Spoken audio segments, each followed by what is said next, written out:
tu veux. Parti. Bon, eh bien, aujourd'hui, nous avons le plaisir d'accueillir un bon collègue qui s'appelle Jean-François Guégan et qui est directeur de recherche à l'INRAE IRD. C'est un ancien IRD, en fait, maintenant à l'INRAE, et qui est membre du Conseil national français sur les changements globaux, mais qui a aussi participé de longue date aussi comment dire, à l'école, aux études supérieures de santé publique. Il nous précisera peut-être ça un peu mieux, et qui est un militant de longue date des approches globales de type One Health EcoHealth, qu'il essaie de défendre dans toutes les commissions possibles et imaginables, nationales et internationales. Donc Jean-François, je vais te laisser la parole. Tu vas nous expliquer justement ce qui se passe du côté des forêts tropicales maintenant. Merci. D'accord, merci Patrick. Donc bonjour à toutes et à tous et merci de m'avoir invité. Donc, est-ce que ça suffit enfin, au niveau du volume, est-ce que c'est d'accord? D'accord, ok, très bien. Donc je ne parlerai pas plus haut. J'ai l'habitude aussi de donner des cours et généralement un peu de crier, donc je tenterai de ne pas le faire. Donc merci Patrick pour cette présentation. Bon, effectivement, tu as annoncé aussi le fait que je sois à l'école des hautes études en santé publique. Je juste peut-être en parler. C'est une ancienne école nationale de santé publique qui est toujours basée à Rennes d'ailleurs, mais il y a une dizaine d'années, on nous a demandé de faire évoluer en une école de santé publique avec les standards d'une grande école de santé publique de type américaine, d'ailleurs, avec lesquelles on collabore, et en particulier Columbia ou Chapel Hill, dont les grandes écoles de santé publique sont très bien connues et dans lesquelles je continue à enseigner des problématiques, changements globaux et santé en particulier. J'ai été responsable pendant près de 10 ans d'un tract, c'est-à-dire d'un parcours de master en anglais, affiché Erasmus Mundus, et je continue à l'animer, mais en passant la main. Donc, je le co-anime en ce moment pour passer la main l'année prochaine ou l'année suivante.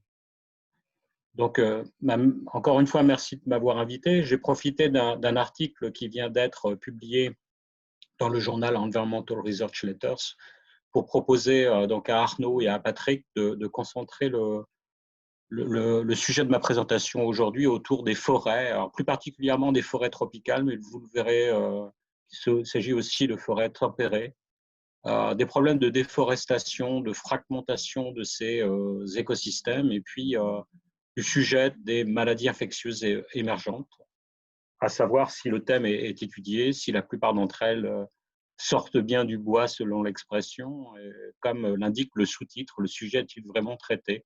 Et comme dans beaucoup de ces sujets, le titre et le rendu, il y a un gap souvent énorme. Donc, j'ai aussi emprunté quelques idées autour de la thématique changement climatique et santé, en particulier maladies infectieuses, que je suis. C'est en réalité mes sujets, hein, biodiversité, santé, changement climatique et santé, que je suis au niveau national. Donc, je vais passer à la diapositive suivante avec donc un temps de décalage que m'a signalé Patrick. Je n'ai moi-même pas la main, je pense. Au moins, il met un certain temps au niveau de mon ordinateur.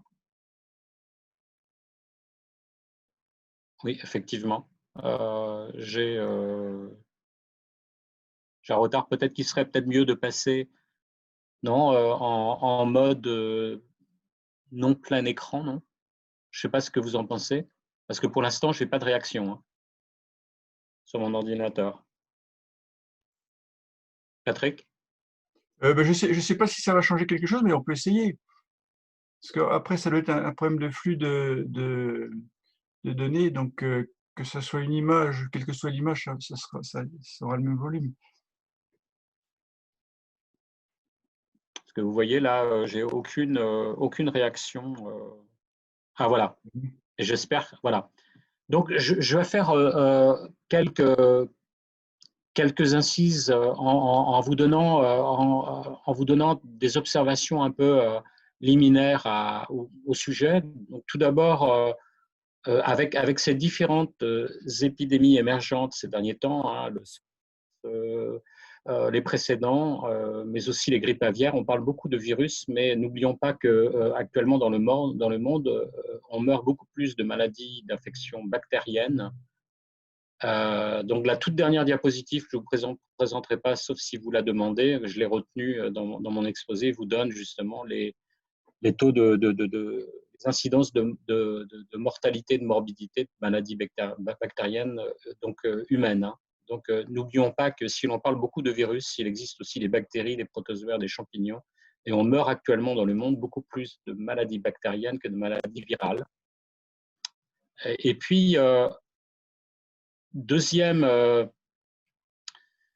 idée, on observe beaucoup plus d'agents infectieux d'origine zoonotique. Alors, en termes d'occurrence, hein, je ne parle pas en termes d'incidence de cas, mais en termes de diversité de ces agents et de ces catégories d'agents. Donc, on rencontre beaucoup plus d'agents infectieux d'origine zoonotique, comme vous le présente ce diagramme tout en bas, publié dans Échographie, dans un travail qu'on a publié avec Chris Murray il y a environ 2 ans, que d'agents à transmission vectorielle, vous le voyez très nettement sur ce graphique, ou d'agents contagieux. C'est-à-dire qu'il y a une diversité d'agents d'origine animale, d'isonautique, comme vous, qui est quand même impressionnante, qui est très certainement sous-estimée aujourd'hui. D'ailleurs, on trouve de plus en plus de virus, mais aussi de bactéries d'origine zoonotique, dont certains pourraient se révéler les futurs agents pathogènes de l'humain ou de l'animal aussi. Donc, je vais passer à la diapositive suivante. Deuxième notion ou idée que je voulais ici présenter en introduction à mon exposé, c'est que nous sommes, et moi je me rends compte de plus en plus lorsque je fais à la fois des cours ou des exposés, des conférences, des séminaires, hein, que nous sommes en tant que communauté scientifique même traversés par une pensée, alors l'expression ne vient pas de moi, hein, elle vient d'un de nos grands sociologues, Edgar Morin, par une pensée disjonctive et unidimensionnelle. Et moi, je me rends compte de plus en plus dans mes présentations. J'ai eu, il y a 3 ou 4 jours, lors d'un exposé en anglais que j'ai fait, un peu des commentaires qui m'ont été faits après coup et qui montrent bien justement cette pensée disjonctive et réductrice qui domine. Et personnellement, je me positionne dans une approche d'écologie, de parasitologie et d'épidémiologie un peu comparative. Et plusieurs de mes auditeurs ces 3 derniers mois, et dont il y a 3 jours, je vous le répète, m'ont contacté en m'écrivant « Ce n'est pas vrai ce que tu dis ou ce que vous dites », parce qu'ils se réfèrent à l'événement qu'ils connaissent le plus, donc Covid-19, et puis le SARS qui en est responsable. Tout simplement parce que je faisais une présentation justement sur l'importance du développement de l'agriculture internationale dans le monde, sur la destruction de certains grands biomes comme les forêts tropicales, et comme acteur majeur de l'émergence. Et quelqu'un m'a écrit ensuite en me disant « Mais c'est pas vrai, vous voyez, Covid, c'est pas la déforestation qui en est l'élément moteur en quelque sorte, c'est plus le trafic de ces pangolins, ce en quoi je suis absolument d'accord, parce que je viens de publier un article dans Jeune Afrique dont je vais parler sur ce sujet. Et c'est un peu ça qui me dérange aujourd'hui. Donc moi, je suis fidèle à une vision un peu comparative, mais aussi donc statistique finalement, un peu plus globale, disons, par rapport à une pensée donc très disjonctive et réductrice qui ramène toujours à un exemple en particulier. Il faut inclure l'exemple dans un cadre plus général. Et puis ensuite, la connaissance, alors je ne sais pas si vous le voyez tout à fait, parce que moi en particulier, j'ai un bandeau avec les encarts présentant les différentes personnes organisatrices de ce séminaire. Je suis assez frappé par ce qu'on appelle la connaissance perceptionnelle, qui est pour moi un travers actuel de notre civilisation, mais jusque dans nos sociétés scientifiques. On pense que c'est ainsi, même en recherche, mais l'analyse comparative et la synthèse, comme je vais vous le montrer à suivre, démontrent souvent l'absence ou le contraire de la pensée établie. On a l'habitude de dire, par exemple, je vais vous montrer un résultat très frappant pour moi, changement climatique et maladies infectieuses. On en dit beaucoup. C'est un sujet que je suis, comme je vous l'ai dit, donc je pense bien le connaître. Et comme quoi le changement climatique est responsable de la propagation d'un grand nombre et la dissémination d'un grand nombre d'agents infectieux, de leurs vecteurs ou de leurs réservoirs autres. Or, finalement, ce n'est pas tout à fait vrai, ou c'est peut-être même le contraire. Alors, le sujet que je vais traiter concerne la problématique forêt primaire en particulier, mais pas uniquement, vous le verrez par la suite, et puis les problèmes de déforestation, de fragmentation de ces grands biomes, et puis les conséquences qu'elle peut avoir sur l'émergence d'un certain nombre d'agents infectieux d'origine zoonotique, sapronotique ou pas. Alors, les agents sapronotiques, ce sont les agents qui viennent du sol, du système de la plante. Il y en a beaucoup, et de plus en plus d'ailleurs, et ça, on l'a oublié, que les plantes pouvaient être responsables de gènes pour l'humain et l'animal. La bactérie responsable des coqueluches animales et humaines est un agent à l'origine dit sapronotique, originaire de la rhizosphère des plantes, au même titre que les mycobactéries. Mycobactéries sur lesquelles je travaille en particulier pour certaines. Et donc, Bruce Wilcox et sa collègue, je crois que c'est un chapitre de livre dans les années 2000, ont bien indiqué, et vous le voyez sur ce schéma, que donc en bandeau central, que la destruction des habitats forestiers pouvait, par voie de cascade d'effets, contribuer à des émergences. Donc, tout est dit finalement dans ce papier qui reste tout de même un papier conceptuel, mais qui est très intéressant à lire. Je vous donne les références. Finalement, c'était un papier qui avait été commandé par la FAO à l'époque. Et donc, c'est le sujet que je vais traiter en réalité. Donc, on a l'habitude de dire que beaucoup d'agents infectieux sont d'origine sylvatique ou selvatique, c'est-à-dire venant des profondeurs des forêts. On pense ici, vous en avez toute une liste, aux 2 virus responsables des sida. Vous savez qu'on a 2 pandémies de sida à HIV aujourd'hui, HIV1 et HIV2. C'est essentiellement HIV1 issu du chimpanzé, qui est responsable de la pandémie actuelle. HIV2 est beaucoup moins distribué, donc d'ailleurs on ne sait pas, on n'en connaît pas les raisons exactes à cette moindre distribution actuelle dans le monde. Donc vous avez ici toute une liste d'agents infectieux originaires des forêts ou avoir un lien particulier avec les systèmes, les grands biomes forestiers ou leur destruction.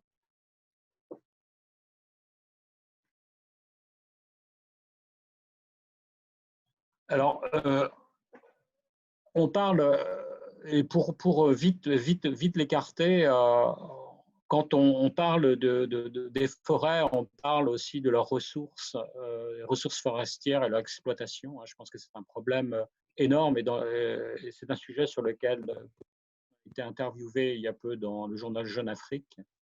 Eh bien, la consommation de viande de brousse, encore une fois, je vous donne deux articles, au moins il y a un chapitre et un article qui traitent du sujet et qui font le point sur ce thème. Eh bien, finalement, encore une fois, on a très peu d'exemples. On a l'habitude, par exemple, de dire que le virus HIV aurait été contracté autour des années 1920 par des chasseurs trouvant une carcasse, en particulier d'un chimpanzé, dans le nord-est. Alors, je vais être très précis, dans le nord-est le sud-est du Cameroun. Ça a été daté à peu près 1920, plus ou moins 10 ans. Et donc, vont récupérer un SIV issu de ces singes qui donneront voilà, la future pandémie à HIV1. Mais finalement, concernant la consommation de viande de brousse, on sait très très peu de choses finalement. On a l'habitude de dire que la consommation est un vecteur ou un moyen ou une route de transmission importante. Moi, il me semble que c'est plus les contacts avec les animaux sauvages que la consommation elle-même de viande qu'il soit important de considérer. Donc, vous voyez là, vous avez encore un exemple de ce que j'en appelle connaissance perceptionnelle, c'est-à-dire entre ce que l'on dit, la perception qu'on peut en avoir, et puis les faits scientifiques derrière. Vous en avez extrêmement peu qui viendront conforter l'idée d'un rôle de la viande de brousse. D'ailleurs, j'étais en Belgique juste avant le confinement. J'ai discuté de ce sujet avec des gens de l'Institut d'Anvers qui eux-mêmes ont fait des analyses à partir de viande de brousse arrêtée à l'aéroport de Bruxelles.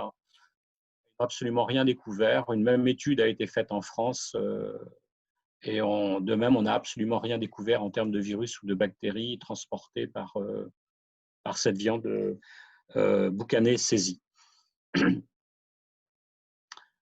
Autre effet un peu d'une connaissance perceptionnelle, celui du climatiques et des maladies infectieuses. Il y a un excellent article qui a été publié à la fin de l'année dans le Lancet Infectious Disease qui vous montre très bien, sur la base de 234 articles retenus dans l'analyse de synthèse bibliométrique, 54% d'entre elles, c'est ce qui vous sont présentés sur le schéma avec un vert un peu plus disons, clair. 54% des études vous montrent un effet positif du changement climatique sur la transmission, sur la dispersion, sur la géographie des maladies infectieuses ici d'origine vectorielle, mais ce en quoi 46% d'entre elles donnent un effet tout à fait contraire.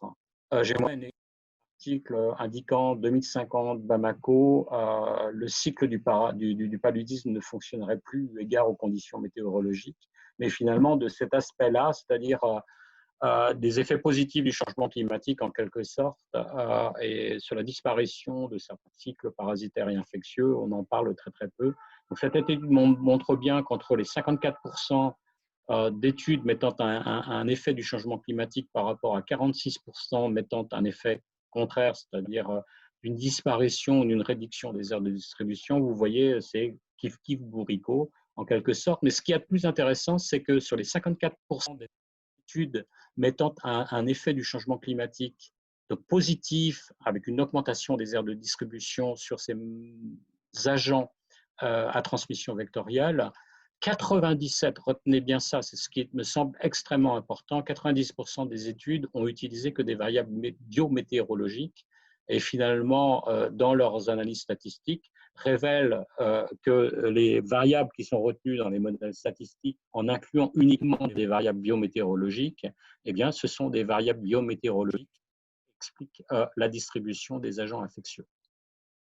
Et c'est là où nous sommes face à un problème, c'est-à-dire que la plupart de ces études, une très grande majorité, 97%, n'ont pas confronté ces variables biométéorologiques avec des variables socio-économiques, des variables démographiques, qui prendraient, par exemple, pour la transmission de la dengue, excessivement d'importance, bien entendu, par rapport aux variables. Et donc, c'est ce que j'appelle de la recherche perceptionnelle et la compréhension perceptionnelle à cette recherche. Vous voyez avec cette étude que finalement, eh bien, sur le thème, on ne sait pas grand-chose. Donc, je vous recommande de la lire, elle est intéressante. Et il y a plein de sujets ainsi, et celui qu'on va traiter aujourd'hui, il en est un, finalement. Parce que vous verrez qu'on ne sait pas grand-chose sur le thème forêt, déforestation et maladies infectieuses émergentes, alors que beaucoup de gens imagineraient qu'on en sait suffisamment en termes de recherche. Alors, vous devez connaître, bien entendu, ce type de carte. Hein. Il y a une production actuellement de cartes de distribution. Alors, j'ai des collègues qui me disent qu'il est toujours intéressant de produire des cartes parce que vous augmentez la probabilité d'acceptation de votre papier dans les grands journaux comme Nature, Science ou PNAS. Et c'est vrai, d'ailleurs.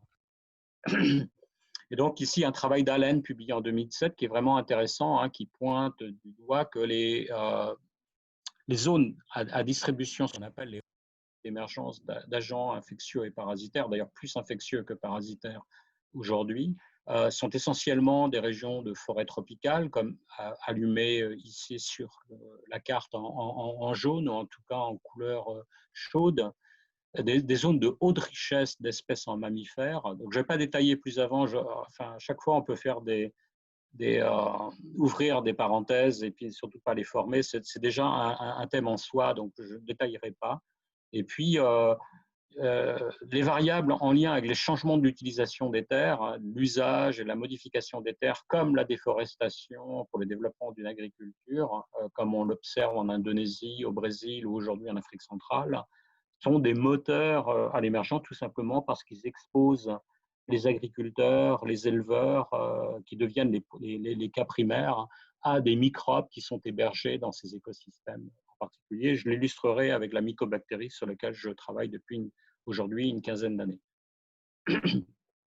Alors, un autre travail donc, publié par Felicia Kissing, elle vous donne ici, avec ses collaborateurs, à la fois et puis sur ce diagramme en camembert, les déterminants principaux à l'émergence. Donc, nous en avons évoqué le principal qui concerne la modification d'usage des sols et tout ce qu'on appelle les procédés liés, donc qui figurent en vert un peu profond et puis en vert clair le développement d'une agriculture intensive. Et puis en jaune ici, ce sont les changements des procédés agro-industriels, etc.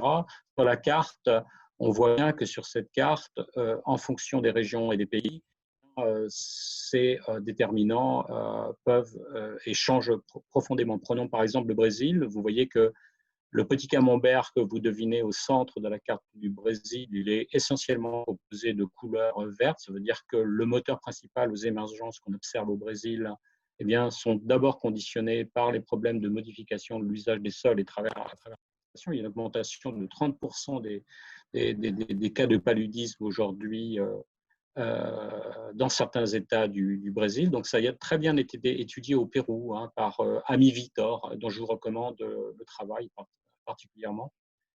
Le rôle de la déforestation, notamment sur la réémergence de cas de paludisme au Pérou, dans la région d'Iquitos. Et puis, si vous traversez l'Atlantique et vous venez vous situer au niveau de la République démocratique du Congo, qui nous est chère à beaucoup d'entre vous et à moi-même, et vous savez pourquoi, eh bien, vous voyez essentiellement un camembert composé d'une tache rouge, enfin violette, arrosée. Eh bien, ce sont essentiellement des émergences qui sont justement dues, là, pour cette étude, à la consommation de viande de brousse. Et c'est plutôt les déterminants pour moi qui vont autour de la consommation de viande de brousse, c'est essentiellement la chasse, la pratique de chasse et donc le contact et l'exposition avec ces animaux. Donc, qu'est-ce que veut dire cette carte? Ça veut dire que c'est un instantané, c'est un cliché qui est pris à instanté. Ça veut dire que, eh bien, en fonction de la dégradation, de la modification dans l'usage des terres, comme on observe aujourd'hui, notamment au Cameroun, que je connais bien, pour le développement de la plantation du palmier à huile, eh bien, avec la déforestation, la fragmentation des grands espaces forestiers, vous devriez, dans le temps, si on faisait cette même étude dans 10 ans, eh bien, des taches et donc des camemberts devenir de plus en plus verts.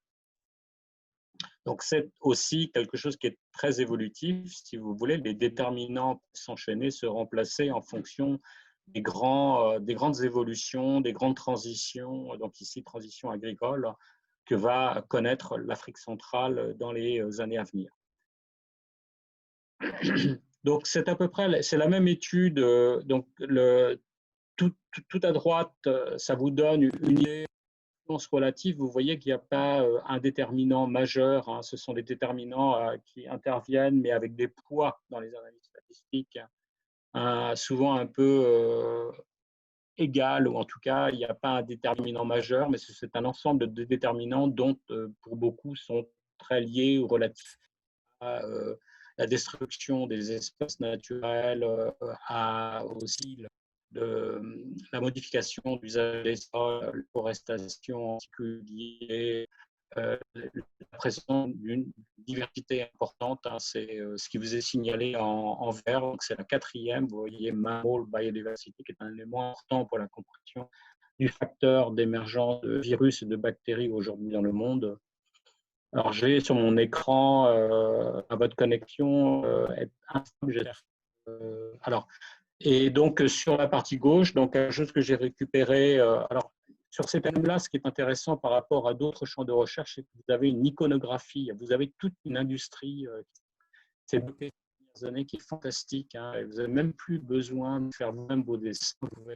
Vous allez trouver une infographie extraordinaire que vous pouvez emprunter si vous respectez, bien entendu, les droits des producteurs, au moins que vous les indiquez. Alors ici, il s'agit d'une agence internationale, de l'ONU, donc il vous donne les 5 grands facteurs responsables de l'émergence. Vous voyez la déforestation et les changements d'affectation des terres, l'agriculture intensive et l'élevage d'animaux, le commerce mal réglementé et illégal de la vie sauvage, nous y reviendrons, nous en avons déjà un peu discuté, la résistance aux agents antimicrobiens et puis les changements climatiques, pour lequel, comme je voulais signaler juste auparavant, pour lequel finalement on ne sait plus grand-chose aujourd'hui. Alors je parle pour l'infectieux, je ne parle pas pour le chronique, les maladies chroniques, par rapport à l'étude dont je vous présentais au préalable.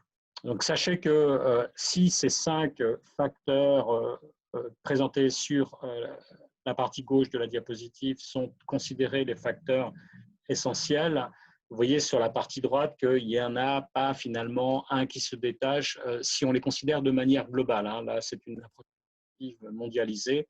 Si on s'intéresse à plus localement à ce qui se passe dans certaines régions du monde, bien entendu, certains facteurs pourront prendre par rapport à d'autres. Ce que je vous signalais d'ailleurs précédemment sur cette carte du monde et en pointant l'exemple du Brésil et du République démocratique du Congo. Alors, pour entrer dans le vif du sujet hein, qui nous concerne aujourd'hui, donc nous avons fin 2000, j'ai d'ailleurs fait une erreur, j'ai marqué avril 2028. Alors c'est la première fois que je donne cette présentation organisée et préparée uniquement pour vous. J'ai marqué avril 2028, mais il faut lire avril 2018 auquel s'est arrêtée cette analyse. Alors, il s'agit d'une analyse systématique de la bibliographie qu'on a fait, qui a été publiée dans le journal Environmental Research Letters. Si vous voulez plus de détails, on a essayé tous les grands journaux. Voilà, on s'est fait un peu balancer de tous les grands journaux pour cette étude. Et avec des commentaires à chaque fois, comme vous avez aussi certainement l'habitude de les recevoir, on ne croit pas à ces travaux. Enfin, la recherche, ce n'est pas de la croyance. Hein.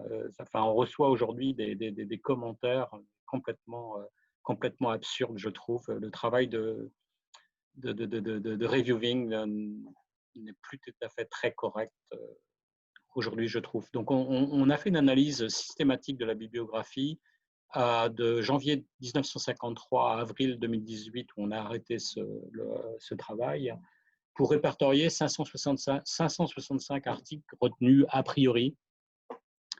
C'est-à-dire que, incluant dans leur titre, dans le résumé ou dans le corps de l'article, un certain nombre de mots-clés, bon, comme vous le savez, forêt, déforestation, fragmentation, maladies infectieuses émergentes, maladies zoonotiques, enfin, il y en a 25 ou une trentaine qu'on a retenues. Et puis, on a été un peu plus sévère, justement, dans l'analyse pour s'intéresser uniquement aux articles qui traitaient du problème forêt. Donc, à la fois forêt septentrionale tempérée, donc, et puis forêt tropicale, intertropicale, et maladies infectieuses émergentes, mais qui s'intéressaient au processus, c'est-à-dire au processus de déforestation, et d'incidence que cela pouvait avoir sur l'émergence, pour en retenir uniquement 165 d'entre eux qu'on a véritablement un peu plus épluchés.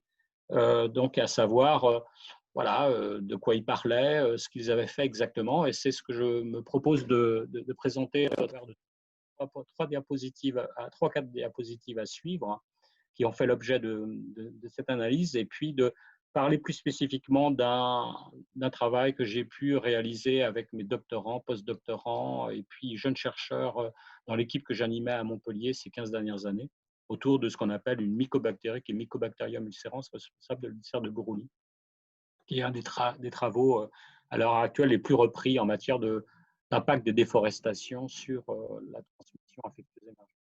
Alors, dans un premier temps, alors le travail, cet article ne traite pas que de ça. On a profité de publier cet article qui est un topical review pour produire cette analyse de synthèse dont on a absolument besoin aujourd'hui par rapport à cette connaissance perceptionnelle. Rappelez-vous, on a besoin de synthèse parce que la connaissance perceptionnelle ne va pas toujours et ne matche pas exactement la connaissance issue de la synthèse. Voilà aussi, d'ailleurs, j'ai fait une erreur, vous voyez, c'est pas 2008, hein, retenez-le bien, c'est 2018. Voilà. Alors, sur le schéma de gauche qui vous présente un ensemble de courbes, on a donc distingué entre les publications totales que l'on a retenues, environ ces 160 publications, donc en bleu, et de celles qui sont en orange des études donc empiriques sur le terrain, qui travaillent vraiment sur le terrain par rapport à des études qui seraient plus des études de modélisation, donc détachées du terrain, voilà, en gris, et puis plus des articles de synthèse, de méta-analyse, de revue, qui figurent ici en jaune couleur ocre. Et donc, vous voyez que finalement, il y a une augmentation de ces études après les années 2000, mais qu'auparavant, il n'y en a pas extraordinairement. Le sujet est très travaillé dans les années 50. Donc, il y a mon collègue et ami Serge Morand là, qui est en train de publier un ouvrage, puis là, il en a publié plusieurs, mais qui montre bien, notamment les Britanniques, après la Deuxième Guerre mondiale, vont beaucoup s'investir sur des… Ils ont quasiment créé, dans les années 50, le concept One Health, mais ils ne le prononçaient pas et ils font des véritables études intégratives pour s'intéresser au sujet, notamment forêt, déforestation et maladies infectieuses émergentes ou la recherche des réservoirs, par exemple de la dengue. Donc il y avait une grande tradition à l'époque qui s'est perdue à partir des années 80. Il faudrait en 85, en gros, il faudrait en comprendre d'ailleurs les raisons. Moi, j'ai ma petite idée, on pourra en discuter si vous le souhaitez.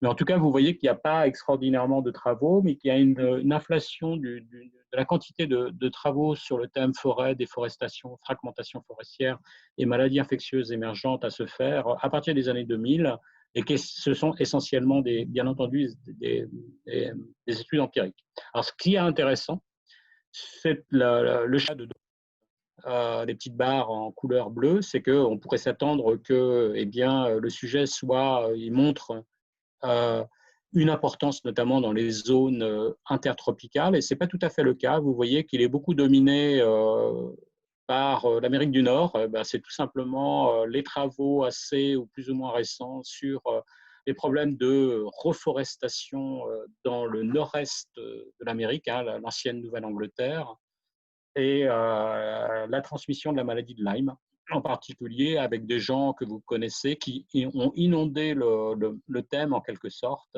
Et puis aussi l'Amérique centrale et l'Amérique du Sud, vous voyez, qui prend de l'importance dans les études, essentiellement sur les leishmanioses, et en particulier les leishmanioses cutanées, sur lesquelles je travaille aussi en particulier dans le cadre de mes activités en Guyane. Vous vous rendez compte que l'Afrique de l'Ouest, il n'y a pas grand-chose, et c'est essentiellement dominé par des travaux en Afrique moins centrale et plus Afrique de l'Est, aux confins entre l'Ouganda, le Kenya, le Rwanda, et puis tout à fait l'extrême est de la République démocratique du Congo. Et donc on est quand même assez surpris, on s'attendrait à une priorité des travaux, notamment dans les zones intertropicales et en particulier en Afrique, et vous voyez qu'il y a des biais extraordinaires, biais taxonomiques essentiellement sur la maladie de Lyme pour les problèmes de reforestation en Amérique du Nord, et puis leishmaniose en Amérique centrale et du Sud, essentiellement dominée par des activités de chercheurs brésiliens. Alors ici, on s'est amusé un peu à décortiquer parce que ce sont des sujets aussi, moi, qui me plaisent et qui m'interrogent beaucoup. Alors, j'ai une formation de parasitologue à l'origine, écologue aussi, mais parasitologue, spécialiste des interactions, je parle bien des interactions hôtes pathogènes, et c'est assez surprenant de voir que c'est sur ce sujet, vous avez des gens qui ne travaillent pas sur des interactions, qui travaillent sur un élément de l'interaction. Eh bien, vous voyez que donc en bleu, alors en bleu un peu plus clair, ce sont essentiellement des travaux fournis sur uniquement les vecteurs ou sur les réservoirs, c'est-à-dire que les gens travaillent soit sur la description de vecteurs arthropodes qui pourraient circuler dans des forêts, ou alors d'animaux réservoirs qui pourraient circuler dans des forêts, mais ne travaillent pas sur l'interaction avec un virus, nullement. Donc, curieusement, ces recherches dominent le sujet. Et encore moins travaillent à essayer de comprendre quelles pourraient être les modifications dans les communautés d'espèces d'arthropodes vecteurs dans le cadre d'une déforestation à se prononcer, à se développer, et de l'incidence que ça peut avoir sur l'émergence. Vous avez encore moins à chaque fois de travaux à le faire. C'est ce qui est assez surprenant. Vous avez en gris des études qui travaillent uniquement sur les agents microbiens pathogènes chez l'homme. Un bleu un peu plus foncé, donc c'est plat jusqu'aux années 2000-2005, et puis après ça commence à augmenter. Vraiment des études qui créent l'interaction et qui travaillent sur l'interaction entre l'hôte, l'agent pathogène et l'humain, mais vous voyez qu'il n'y en a pas extraordinairement. C'est-à-dire qu'ils vont jusqu'à la compréhension de l'agent d'origine zoonotique à son transfert dans les populations humaines et en analysant des cas chez l'humain. Et puis, en orange, vous avez les études d'agents pathogènes, soit chez le vecteur, soit chez le réservoir. Donc, véritablement, là, s'intéresse à des problèmes d'interaction, mais dans les compartiments, je dirais, animal salvatique. Et puis ensuite, en jaune ocre, donc des travaux qui s'intéressent et qui associent soit les vecteurs, soit les réservoirs, les agents pathogènes. Donc, vous voyez que finalement, eh bien, la recherche est essentiellement dominée sur un thème forêt, déforestation et maladies infectieuses émergentes par l'entomologie médicale, avec des approches de taxonomie, voire de taxonomie moderne à faire de la reconstruction phylogénétique, mais que extrêmement peu d'études, hein, vous en avez à trouver très très peu, vont essayer de décortiquer l'ensemble des mécanismes, comprendre les phénomènes de cascade dans une interaction haute pathogène, qu'elle soit zoonotique ou sapronotique, et l'influence de déforestation sur l'émergence de certains d'entre eux en population humaine. Vous en avez extrêmement peu de ces travaux, donc arrêtés ici pour cette analyse jusqu'à avril 2018.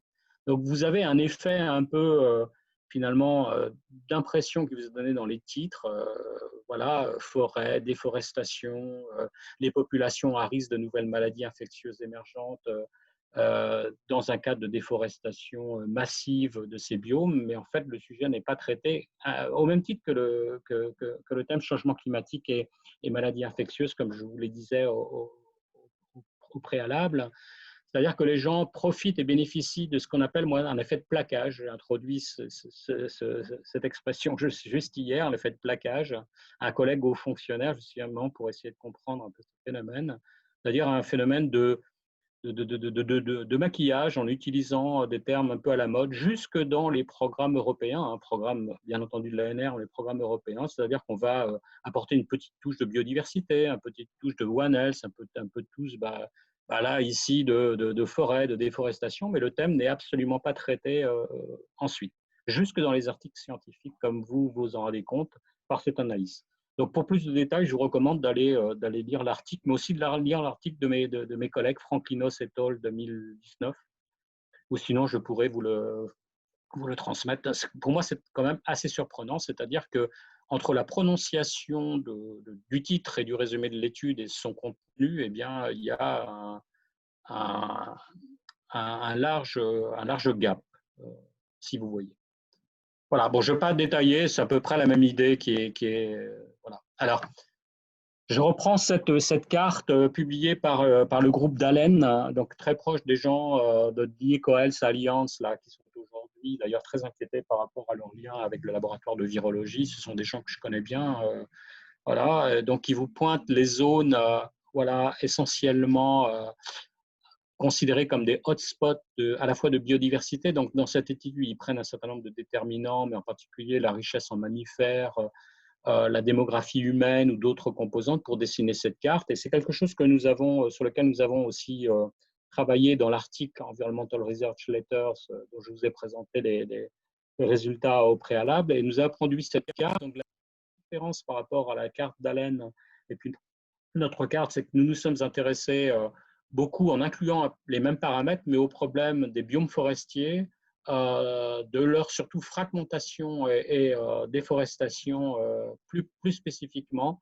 Nous avons inclus la diversité biologique, de la densité humaine. Nous nous sommes intéressés à l'intrusion humaine voilà, dans ces biomes, hein, quelque chose qui peut être assez facilement trouvé base de données internationales, mais nous avons pris en compte finalement un paramètre qui est complètement oublié dans les études précédentes, qui est le niveau de pauvreté des populations. Hein. Toute personne, donc là je parle bien de vulnérabilité individuelle et communautaire, hein, un grand classique quand même de l'épidémiologie de la santé publique, alors que toute cette carte vous dresse des cartographies de hotspots de biodiversité, mais prennent moins en compte les phénomènes d'exposition et de vulnérabilité des populations. Dans cette carte, on en a tenu compte et on vous dessine des zones à hotspots qui apparaissent un peu différentes, comme vous voyez. Alors, je profitais hier du retour d'un papier que nous avons produit pour Jeune Afrique, pour concentrer un peu sur l'Afrique.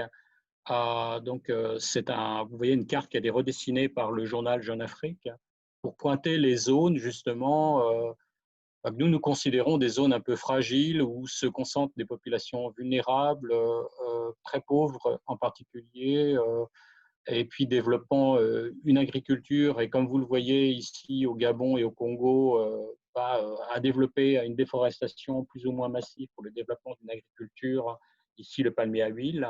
Et donc, toutes ces zones sont des zones extrêmement sensibles, non seulement sur des critères de danger ou de menaces que peuvent représenter la diversité biologique, que peuvent représenter ces grands biomes qui peuvent abriter des microbes dangereux et pathogènes, mais aussi sur des paramètres d'exposition à travers l'empreinte écologique, l'intrusion forestière par des individus, mais aussi la vulnérabilité de ces populations en termes de pauvreté, de classe, de catégories de pauvreté. Alors, plus spécifiquement, je vais vous parler justement d'un travail sur lequel j'ai mes activités. Alors, je n'ai pas fait que ça, mais j'ai beaucoup travaillé sur ce qu'on appelle l'ulcère de Buroli, dont vous voyez un peu les dégâts qu'il peut provoquer. C'est une maladie à l'origine cutanée que les gens contractent, et donc contractent l'agent en étant au contact à l'eau, et qui est concentrée dans toute la bande intertropicale. On le trouve aussi dans le sud du Japon, le sud de la Chine, le sud du Japon. On y trouve de la bilharziose, mais on trouve aussi l'ulcère de Buroli. Moi, je suppose que l'ulcère de Buroli, enfin le germe qui est responsable, a été introduit avec le développement de la pisciculture de tilapia. Les tilapias pouvant, dans leurs intestins, cette mycobactérie, au travers de leurs fesses, libérer le germe. Alors, l'origine des mycobactériums, ce sont les tourbières, en général, ou toutes les zones marécageuses, très peu riches en oxygène, hein, ces zones qui vous produisent ces feux follets. Alors ça, ce sont les habitats naturels de beaucoup de mycobactériums, en particulier le Mycobacterium ulcerans sur lequel j'ai travaillé. Vous en avez d'autres qui sont très proches, Mycobacterium marinum en particulier, ou d'autres.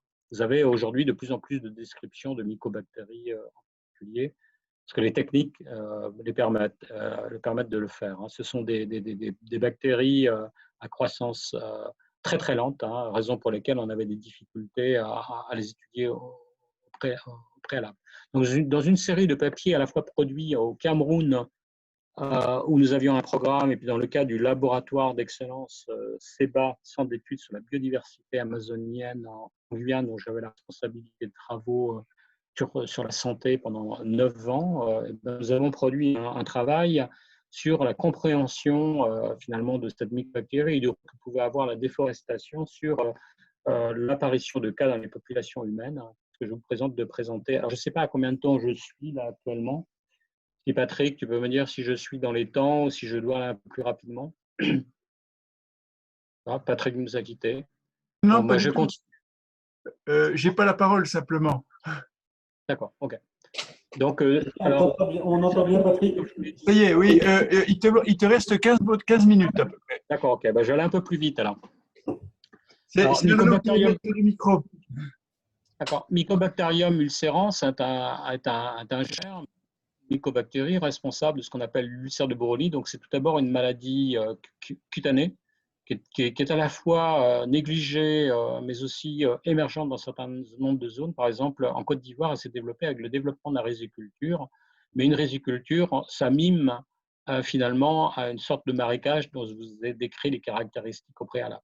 Donc, vous voyez l'importance que peut avoir le développement d'une agriculture dans ces zones, mais aussi la favorisation de certains cycles bactériens en l'occurrence. Donc, elle va produire à travers un peptide une toxine qui est une mycolactone, qui est un peptide qui va détruire l'épiderme et le germe et mettre les muscles à jour. Et puis, il va se produire à la fois des surinfections, mais aussi c'est quelque chose qui fonctionne comme un feu bactérien, en fait, un feu bactérien qu'on connaît chez les plantes en particulier. Voilà. Et donc, il n'y a pas encore très longtemps, eh bien, pour les personnes, et en particulier les enfants qui étaient contaminés par ce germe, seule la chirurgie pouvait intervenir pour enrayer le feu bactérien. Aujourd'hui, une trithérapie antibiotique est plus ou moins efficace, même si on remarque beaucoup de résistance. Donc, je vous donne quelques photos, mais tout simplement pour pointer du doigt que l'on pensait que un insecte vecteur, en particulier une punaise aquatique, pouvait être un vecteur à cette transmission à l'humain. Dans le cadre de 2 programmes que j'ai développés, dont j'ai eu la charge avec un certain nombre de jeunes chercheurs, voilà, dont 2 doctorants que vous voyez, l'un en Guyane et l'autre Nous avons étudié de manière un peu plus globale, moi, comme je l'entends, ces problèmes de transmission infectieuse, ciblés sur un vecteur soupçonné qui sont ici des punaises aquatiques, mais quand vous discutez avec les spécialistes des punaises aquatiques et de celles-là, ils vous disent mais piquent jamais, sauf si vous les récupérez dans vos filets. Vous voyez que la mycobactérie, finalement, elle est présente dans tous les groupes qui ont été sondés. Hein. On a à peu près 70 à 80 groupes. Ça va des anoures, ça va énormément de larves et d'adultes d'arthropodes dans les milieux aquatiques. C'est aussi vrai chez les chenilles papillons, chez les papillons, chez les araignées, chez les crevettes, les serpents, etc., etc. Chez les poissons, en fait, vous la trouvez partout, quoi. Et donc, du coup, très rapidement, voilà, cette mycobactérie, elle fleurit un peu comme un bloom algal dans les écosystèmes. Elle est calquée sur le régime de pluie dans ces écosystèmes du Cameroun ou de Guyane française en particulier, et elle va exploser en bénéficiant de certaines conditions environnementales pour exploser. Et puis, bon, finalement, ça va être un problème charge dépendant. Les personnes qui vont être au mauvais moment, dans le mauvais endroit, à des temps précis dans l'année où ce bloom algal va persister, eh bien, ils vont la contracter. Alors, je pense qu'il faut une porte, bien entendu, d'intrusion, mais toute blessure, hein, vous voyez des enfants qui courent et qui se font égratigner par une aiguille de palmier en courant et en allant au marigot, ou alors un enfant qui va tomber, qui va se blesser au genou, eh bien, là, il est tout à fait susceptible de contracter cette mycobactérie qui va régner à un moment donné dans l'année dans l'eau et pénétrer. Donc, on est très loin d'une transmission, vous voyez, vectorisée. La transmission par un vecteur peut être comme toute autre voie de transmission d'ailleurs, mais voie dire passive en quelque sorte. Voilà, donc je vais peut-être passer.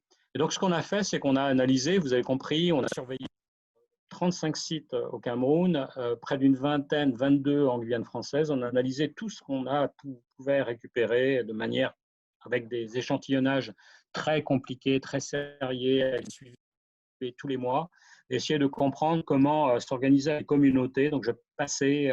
Ce qu'on a mis en évidence, c'est que certains particuliers, par leurs propriétés fonctionnelles, vont avoir des caractéristiques à condenser, à condenser la mycobactérie. Alors, ce sont en particulier les animaux filtreurs, comme vous le voyez sur cette diapositive, à travers leur régime alimentaire. Ils vont se récupérer par leur fonction, notamment de nutrition, qui récupèrent des amibes, de protozoaires, etc. Ils vont aussi récupérer cette mycobactérie dans l'eau et la concentrer.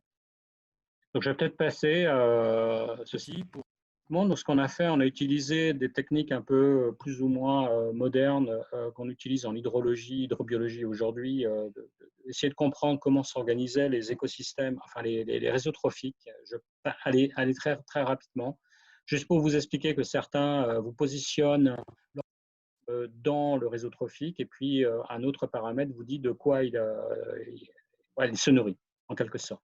Et donc, quand vous, sur ce double axe, vous avez des delta 13 et puis des delta 15 d'azote, vous surimposez finalement les mycobactéries que vous trouvez sur la centaine de groupes animaux que nous avons analysés. Ces mycobactéries se concentrent pour beaucoup en bas et à gauche du diagramme, c'est-à-dire qu'elles se concentrent, c'est ce que je vous disais au préalable, essentiellement sur des micro-organismes, filtreurs, suceurs, etc., parce qu'ils se nourrissent de ce qu'il y a dans l'eau et ils se nourrissent aussi de cette mycobactérie qu'ils vont concentrer dans leurs organismes. Donc ça, c'est un point important à retenir. Et donc, du coup, il y a des traditions, quand vous discutez, quand vous êtes sur le terrain au Cameroun, vous discutez avec les personnes âgées dans les villages, ils vous disent que cette mycobactérie a été le développement des grands feux au Cameroun. Moi, je soupçonne que cette mycobactérie a toujours existé, mais ils vous disent qu'à chaque fois qu'il y a eu les feux, on a vu l'apparition de cas d'ulcère de Borrelie en Cameroun, notamment dans les provinces centrales, si vous connaissez le Cameroun, le long de la rivière Nyong, près d'Akoloninga. Donc, ce que l'on a fait, on passe l'Atlantique. Ce qu'on a pu développer dans le cas du LAVEX, c'est une un peu plus large sur le long terme, en essayant de travailler sur une vingtaine de sites aquatiques sur lesquels avait été caractérisée cette mycobactérie, aussi des cas humains, bien entendu, pour certains d'entre eux, et analyser le phénomène de déforestation, le développement de l'agriculture dans un radius, alors à plusieurs distances, de ces points d'eau. On a le germe et essayer de comprendre si ce germe, finalement, au cours du phénomène d'occupation de l'espace par les populations humaines, de déforestation, de développement d'une agriculture, eh bien, il y a eu une augmentation ou pas de cette charge, finalement, en mycobactéries dans les environnements et une augmentation du nombre de cas dans les populations humaines. Donc, voilà, ça nous a permis de dessiner ce qu'on appelle une niche écologique occupée par cette mycobactérie, reporté finalement sur ce diagramme à isotope stable qu'on a utilisé. Et donc, du coup, vous pouvez le faire pour la vingtaine de sites, vous voyez, site 1, site 2, site 3, et essayer de décrire une niche écologique de présence et de développement de cette mycobactérie entre les différents sites. Or, vous avez compris que ces différents sites sont dans des situations soit de forêt primaire, soit de dégradées, soit de zones complètement déforestées à cause des développements d'agriculture pour les populations humaines. Donc, c'est ce qu'on a étudié, en fait. Et ce que montre ce dessin, c'est que, vous voyez, niche width, qui est la taille de ce que je vous ai présenté, de la niche écologique occupée par cette mycobactérie dans les différents sites et entre les différents sites, eh bien, elle va tendre à diminuer avec le phénomène de déforestation. Elle diminue de manière drastique, très importante, diminue beaucoup plus que le phénomène de développement d'une agriculture. Donc, il y a quelque chose qui se passe quand on déforeste. Le phénomène de déforestation entraîne donc, une sorte de restriction de la niche écologique, une concentration finalement de ces germes microbiens des systèmes aquatiques, finalement, chez certains organismes. Ce sont ceux que je vous ai décrits au préalable. Et pourquoi on les retrouve? C'est ce qu'exprime ce dessin. Alors, les diagrammes en 3D sont toujours difficiles à exprimer, mais je vais vous le dire de manière beaucoup plus simple. C'est qu'avec le phénomène de déforestation, on voit en particulier les organismes prédateurs, c'est-à-dire en particulier les oiseaux et les poissons prédateurs, dans les zones déforestées disparaître prioritairement, place à leur proie pour pouvoir se développer. Et certaines de ces proies sont en particulier des animaux suceurs, filtreurs, brouteurs, comme on dit en français, et qui vont accumuler la mycobactérie dans ces zones forestées. C'est exactement ce que montre ce diagramme-là, pour faire court. Donc, je peux passer celle-ci, ce qu'on a fait des modèles qu'on appelle les modèles épidémiologiques de type SEIR pour essayer de comprendre la transmission. Juste ici, ce qu'on a essayé de faire, c'est d'inclure une transmission par des waterbags, c'est-à-dire par les punaises aquatiques, mais en admettant d'autres voies de transmission, notamment une transmission environnementale directe au contact de l'eau et de pénétration par une porte qui peut être une blessure présente chez les sujets. Et donc, ce que montre ce modèle, finalement, concentrons-nous là sur cette part où vous voyez des histogrammes un peu bleu foncé, c'est que la part due à la transmission vectorielle ne représente que 2,85% de la transmission. Donc, ça veut dire qu'elle est possible. On sait aujourd'hui qu'elle se fait plus de manière directe, c'est-à-dire que l'insecte porte lui-même la mycobactérie, voire la développe. Et puis, quand il pique, eh bien, il dépose quelques mycobactéries qui vont pénétrer l'épiderme et provoquer voilà, un premier bouton. Et donc, s'il y a développement de la maladie va provoquer cette ulcération. Par rapport à une transmission qui est par une autre voie, vous voyez à peu près à plus de 97% d'autres voies. Alors ça, c'était très très dur de convaincre l'OMS, mais ça y est, enfin, on a gagné. C'est-à-dire que la voie de transmission par une punaise est peut-être vraiment une voie à ne pas privilégier par rapport à d'autres voies. Donc on essaie de travailler à l'heure actuelle sur ça, mais ça n'a pas grand-chose à voir avec le thème forêt, déforestation et maladies infectieuses émergentes. Mais peu importe. Vous voyez comment on est très conservateur dans nos modes de pensée. C'est vraiment, en termes de modélisation voilà, comparative, ce n'est pas du modèle pour du modèle, c'est du modèle qui compare par rapport aux données et aux données de cas et qui tient compte de la dynamique de population des espèces d'insectes vecteurs dans les environnements. Il vous montre qu'il n'y a aucune correspondance en quelque sorte. Pourquoi s'acharner sur une voie de transmission alors qu'elle est pur produit du hasard à 5% de probabilité? Mais bon, bref. Alors pour récapituler, selon cette animation, vous voyez dans ce cadre. Cette mycobactérie, en fait, elle est partout. C'est une mycobactérie, c'est ce qu'on essaie de comprendre dans un programme que j'ai actuellement financé par l'UNICEF et au Suriname. Elle est un peu partout. C'est une mycobactérie très fortement associée à la rhizosphère de certains arbres. Je pense en particulier aux palmiers, en particulier, qui, au cours du phénomène de déforestation, lors de la coupe des arbres, les bactéries vont être relarguées à partir du système racinaire. Et certaines d'entre elles vont pouvoir persister et résister et venir se concentrer dans certains espaces, et en particulier dans les bassins, là où, enfin, quand je dis les bassins, les marécages, les zones de dépression, là où les gens vont pouvoir développer la chasse, pratiquer la chasse, la pêche, mais aussi développer certaines formes d'agriculture en Guyane, hein, la région de Sinnamary, si vous connaissez. Voilà.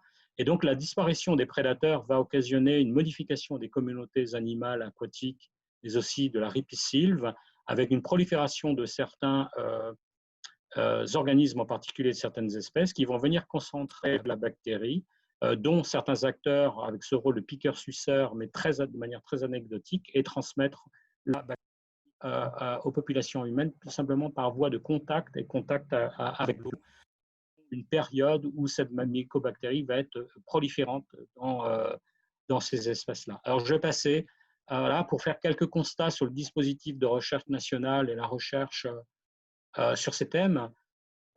Pour moi, nous avons armé notre système de recherche nationale pour comprendre les infections, les épidémies, les pandémies, mais pas pour les anticiper, pour faire de la veille, pour faire de l'action en amont dans le cadre de ce qu'on appelle aujourd'hui le préparation. Il va falloir sérieusement y penser. Un virologue, sauf quelques-uns qui font de l'exploration, ce qu'on appelle l'infectiologie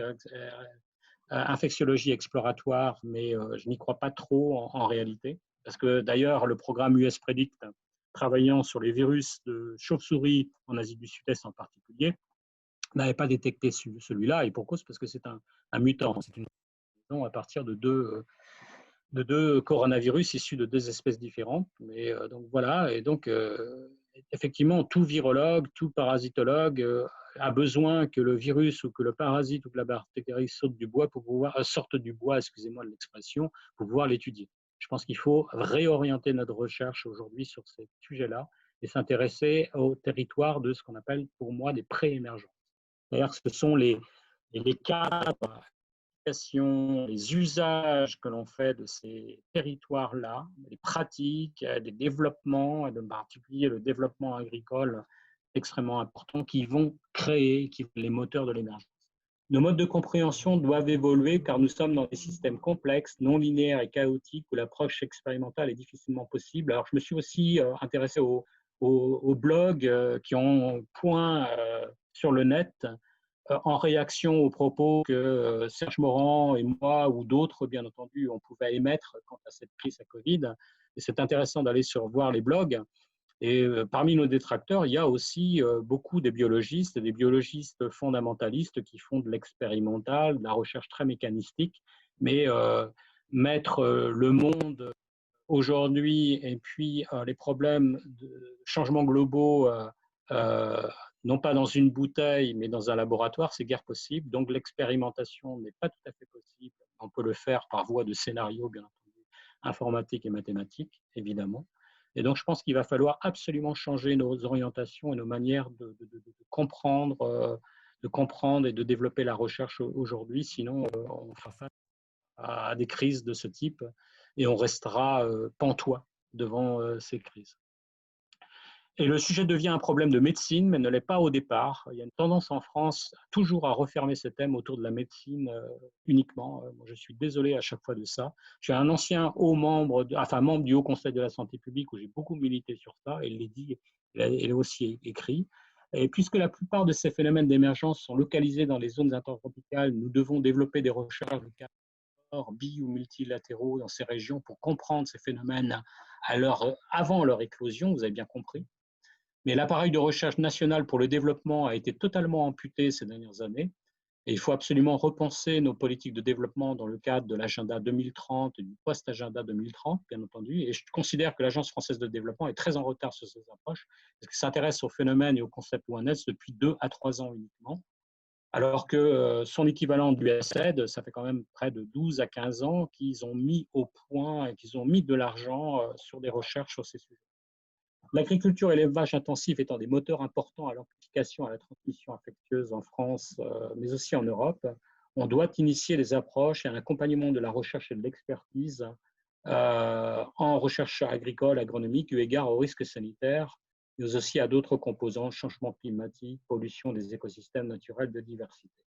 Et il faut absolument mettre en place des modèles témoins et de l'expérimentation en terrain.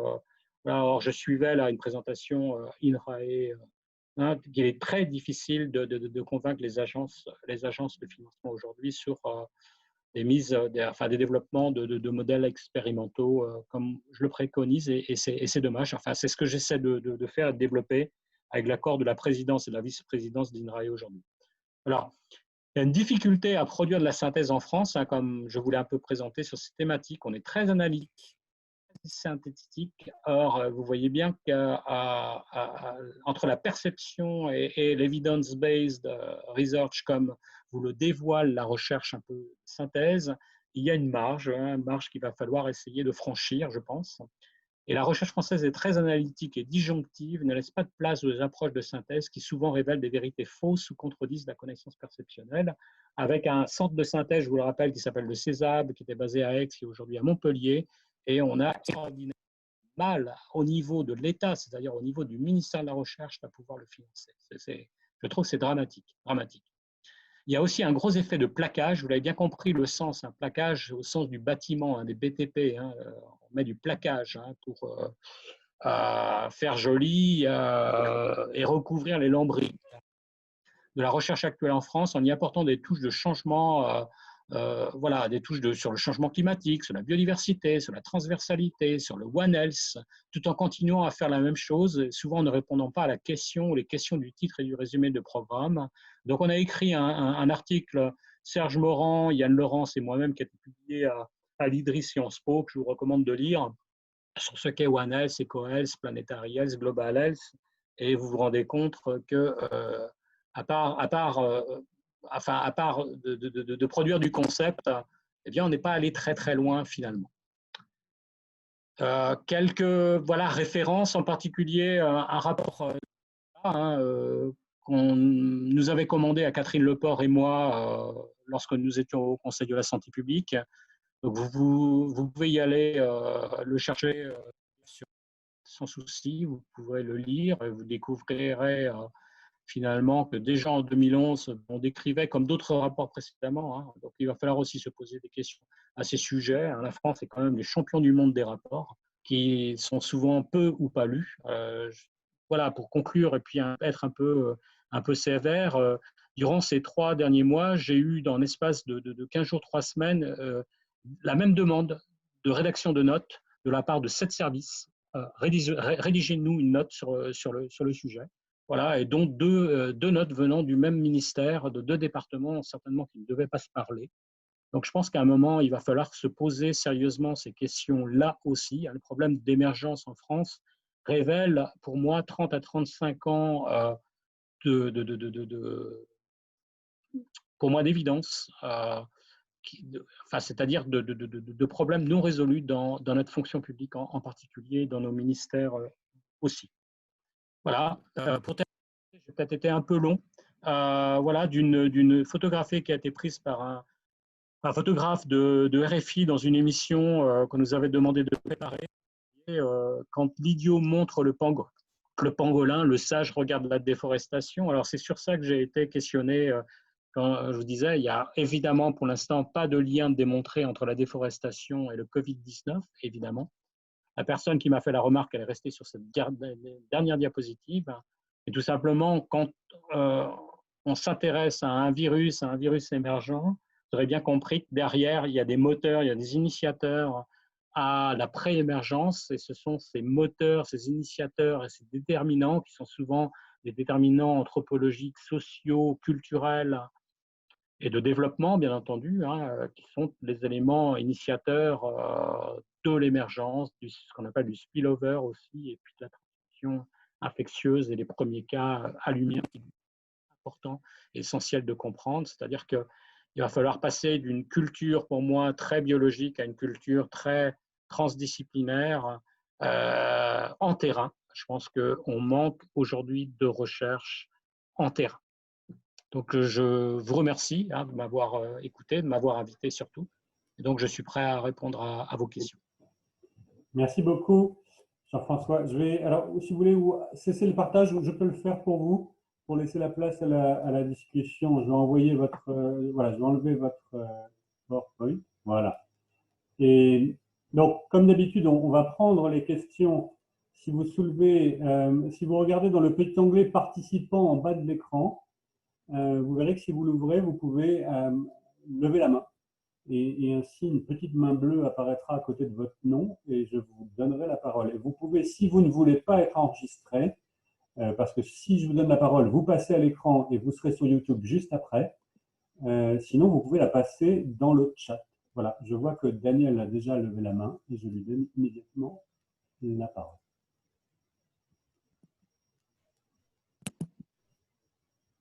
Ça y est, j'apparais. Oui, merci Jean-François pour cette présentation. J'ai beaucoup aimé la partie isotope stable, c'est des choses que j'ai faites sur les microbes. Et je n'ai pas compris, par contre, tu m'entends? Plus fort, s'il te plaît. Plus fort. Je me posais la question par rapport à ces analyses d'isotopie qui permettent de savoir en fait où se place un prédateur, par exemple, et qu'est-ce qu'il mange. Si vous l'avez utilisé simplement pour identifier, pour associer finalement la présence d'une espèce particulière qui pourrait être un vecteur un peu plus fort qu'une autre, ou si vous êtes arrivé à des conclusions sur, par exemple, de la déstructuration de réseaux trophiques et des modifications de réseaux trophiques dues à des eutrophisations, c'est-à-dire les pratiques humaines qui, en fait, ont changé le rapport entre les espèces, qui fait qu'on a changé complètement les chaînes trophiques. Et du coup, il y a du mécanisme. Tu vois, la question, c'est est-ce que c'est simplement l'espèce qui est là et ça pose problème, ou est-ce qu'il y a des mécanismes qui conduisent à… Non, mais c'est exactement ça. C'est la déforestation va entraîner une modification des communautés animales, aquatiques et de la ripisylve, et entraînant du même coup un événement qui est un événement extrêmement rare, qui peut être rare dans les environnements, mais qui va se trouver de surcroît dans le phénomène de déforestation beaucoup plus fréquent. Mais la modification dans l'organisation et la présence des espèces dans les communautés à cause du phénomène de déforestation va aussi amplifier la présence et sa concentration chez certains organismes.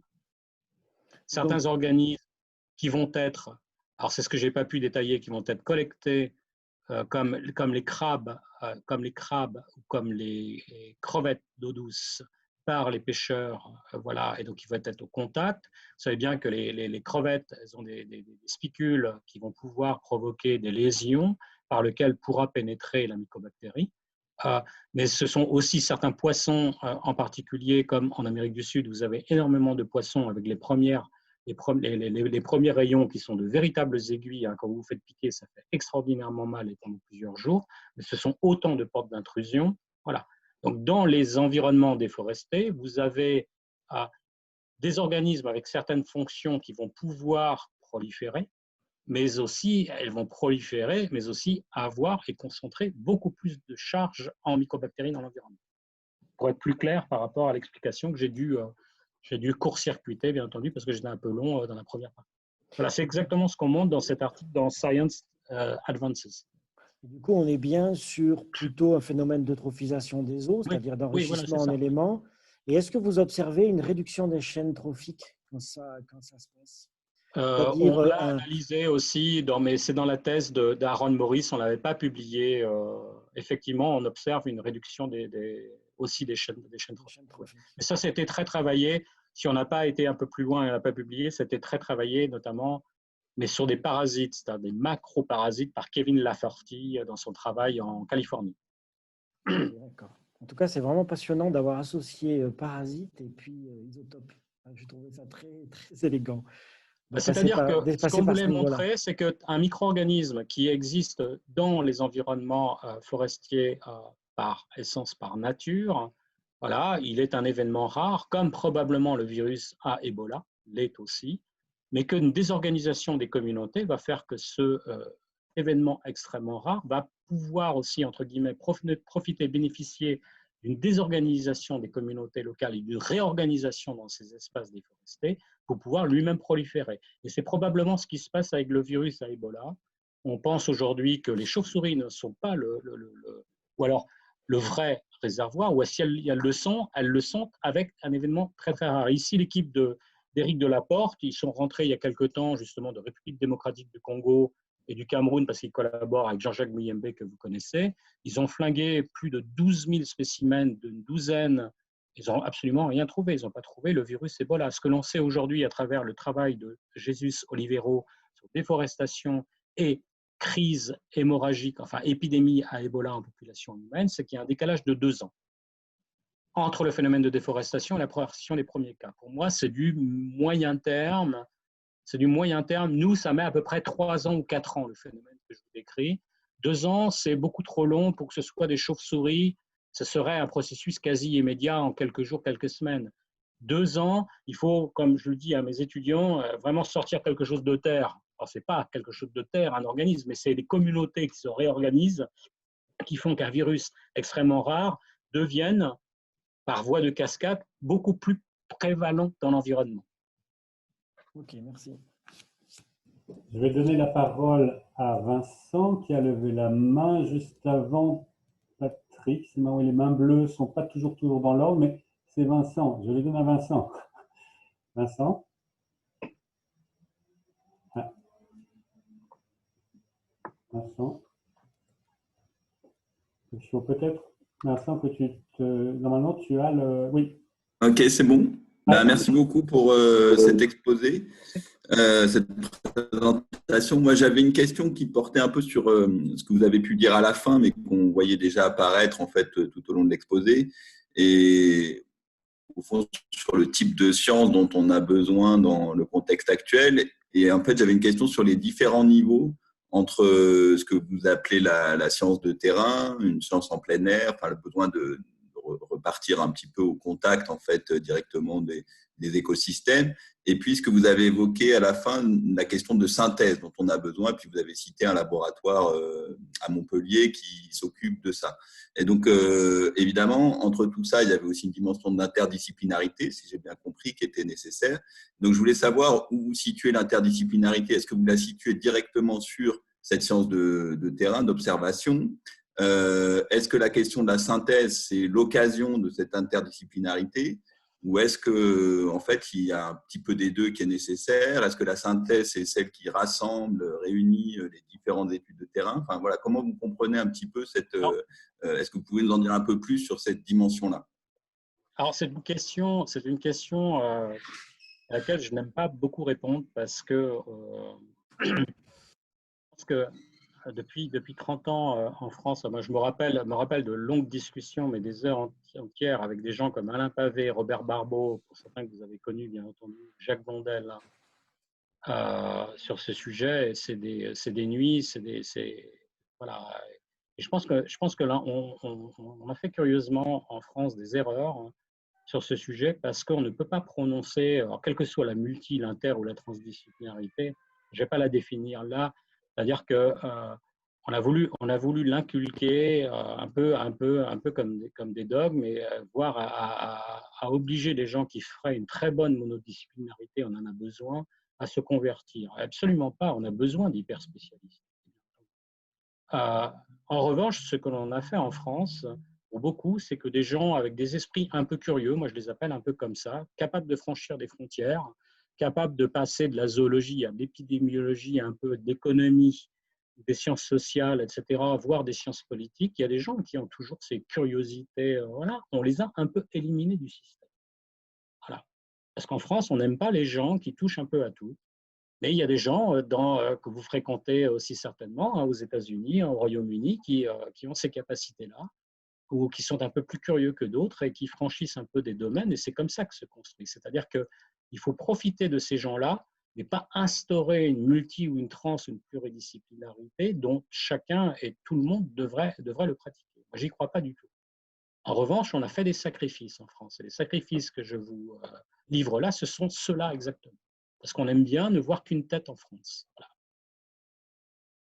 Voilà. Par exemple, moi, je peux vous parler, mais Patrick, pour plein d'autres, pourrait aussi vous parler, à savoir, quand j'étais deux commissions à l'IRD, quand j'étais à l'IRD, j'étais mis en tant que parasitologue, la commission 2 sciences médicales, Dominique est là, mes collègues épidémiologistes, donc les vrais épidémiologistes, d'accord, médecin épidémiologiste, il disait de moi que je n'étais pas un épidémiologiste, mais le seul à avoir été nommé par le ministre de la Santé au Conseil de la Santé publique et ensuite à qui on a demandé de prendre des responsabilités à l'école des hautes études en santé publique, c'est moi. Voilà. Et pas eux.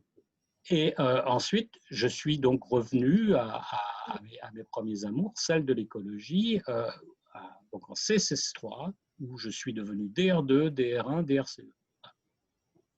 Et ça, en France, on met facilement les gens dans des cases. Moi, je ne suis pas dans une case. Donc, voilà. Alors, il faut absolument un retour au terrain. Quand vous faites de la synthèse, hein, vous voyez bien changement climatique et maladies infectieuses. Je crois que c'était mon propos avec forêt, déforestation et maladies infectieuses. Et bien, vous découvrez que, on a à chaque fois sur ces sujets-là pas grand-chose. Il faut un retour au terrain, comprendre de fond, et puis je crois en ce que j'appelle justement une multidisciplinarité par confinement géographique. Voilà. C'est-à-dire que pour moi, je suis fanat des travaux qui ont été faits dans les années 70, qui se sont perdus à partir des années 85. Les collègues, les grands programmes sur le lac Tchad, vous aviez plusieurs personnes et il faut aller vers là. Il faut concentrer les activités et les recherches sur certains domaines, dans certaines zones géographiques et favoriser cette multidisciplinarité par lesquelles ils viendront des contacts physiques entre les gens. Voilà. Et il faut, à la rigueur, pratiquement pas les contraindre. Moi, je ne suis jamais dans ces systèmes-là, mais leur convaincre. Voilà, j'ai été contre les histoires des grandes initiatives du président Sarkozy, mais moi je découvre qu'avec le LABEX-CEBA, en ayant été un de ces acteurs, il y a eu des responsabilités pendant 10 ans où les travaux en Guyane, à part l'épidémiologie et puis l'infectiologie, c'était connu ce qui se faisait en Guyane, l'interaction entre biodiversité et maladies infectieuses n'était pas très peu visible, elle l'était chez quelques-uns, mais aujourd'hui, nos travaux au bout de 10 ans deviennent internationalement connus, quoi. Voilà. Parce qu'il y a eu cette concentration d'efforts, d'individus et puis de confinement géographique auquel je crois. Il faut y revenir. La science, à partir des années 85, analyser les responsabilités, est devenue une science qui a procédé par égoïsme, dont souffrent nos aujourd'hui. Il y a des domaines de recherche qui veulent leurs techniciens, leurs ingénieurs, leurs appareils. Voilà. Vous connaissez ce système-là. On est en train de mourir de ça. Merci. Nous avons deux questions, deux mains levées. D'abord Patrick, puis Sarah. Je donne la parole à Patrick. Oui, attends, il faut que je la prenne. C'est bon? Non, c'est bon, ok, d'accord. Oui, alors, du coup, moi j'ai deux questions, parce qu'au fur et à mesure, il y a des sujets qui ont été élevés. Celui de l'interdisciplinarité, enfin appelez-la comme vous voulez, c'est évident qu'on est souvent dans le ridicule. Il y a un appel d'offres qui nous a été envoyé par un collègue, c'est un appel d'offres du CNRS qui pourtant fait ce qu'il peut.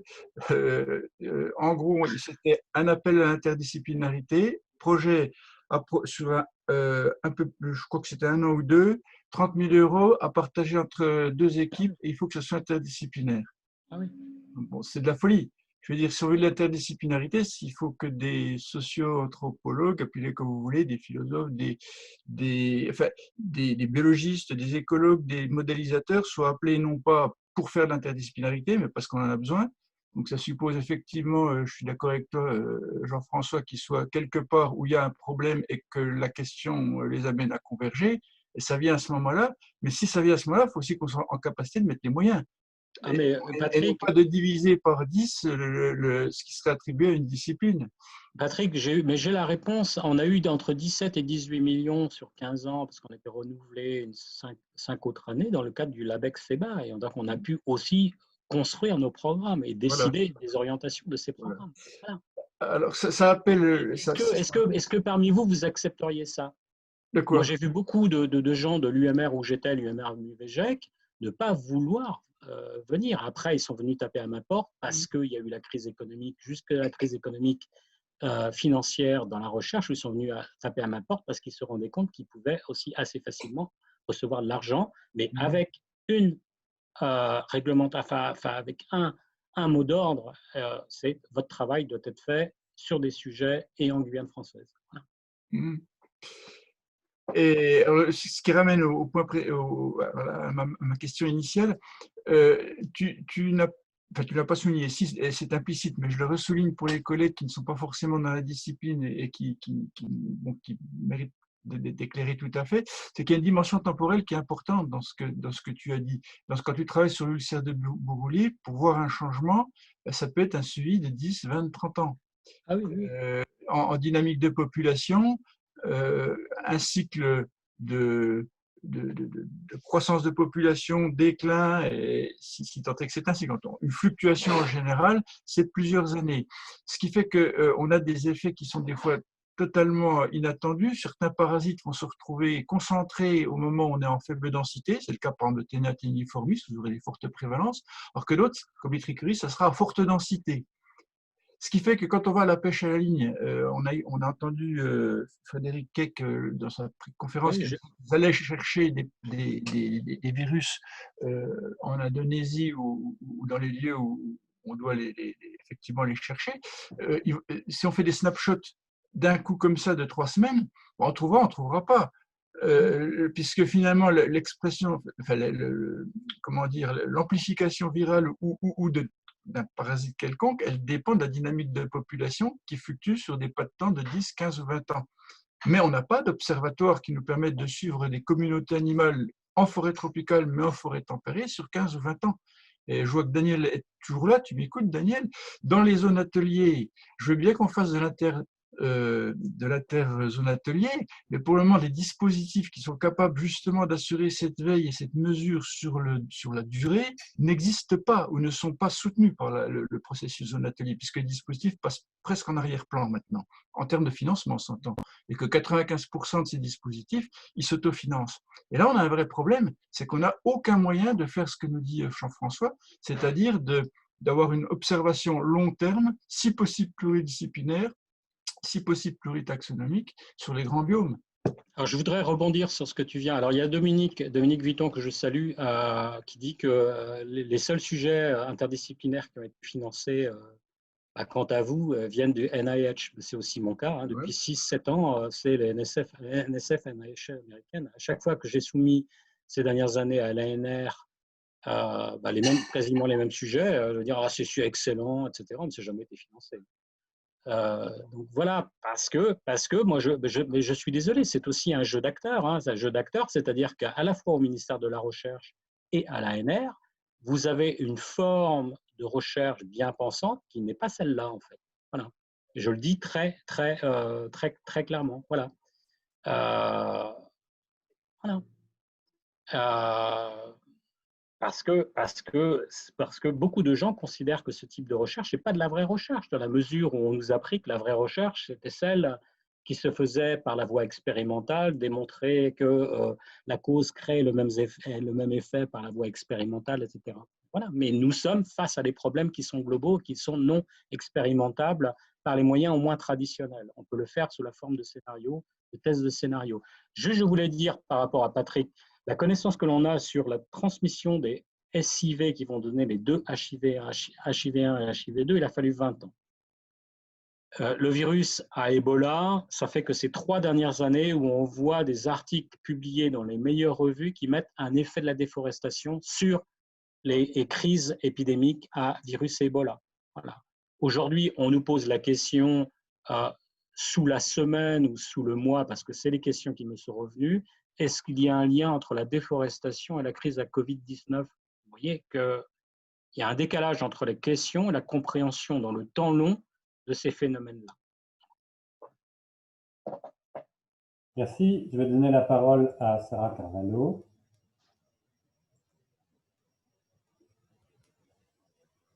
C'est bon ? Ça doit être bon. Ouais. Donc, moi, je suis Sarah Carvalho, je suis philosophe aussi, donc j'ai vais revenir sur votre modèle scientifique, enfin, sur le modèle scientifique que vous préconisez, parce que ça résonne en fait avec des analyses épistémologiques aujourd'hui qui sont importantes. Et en fait, ce que j'entends, moi, dans votre proposition de à la fois des études très spécialisées, mais en même temps des études globales et avec d'autres approches, c'est nous ce qu'on appelle, d'un point de vue épistémique, le pluralisme scientifique, c'est-à-dire l'idée qu'il n'y a pas un modèle, il y en a plusieurs.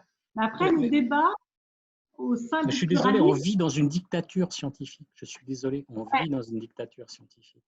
Voilà, mais alors, bon, ça c'est vrai, mais en fait, historiquement, disons depuis le XVIIe siècle, l'approche réductionniste, c'est l'approche majoritaire à toutes les époques, même si elle est toujours contestée, c'est-à-dire par ceux qui veulent avoir une approche globale. Mais enfin, quand on fait de l'histoire de la médecine en particulier, on voit bien que c'est l'approche réductionniste qui marche toujours, et les autres viennent critiquer, viennent montrer que ça ne marche pas, etc.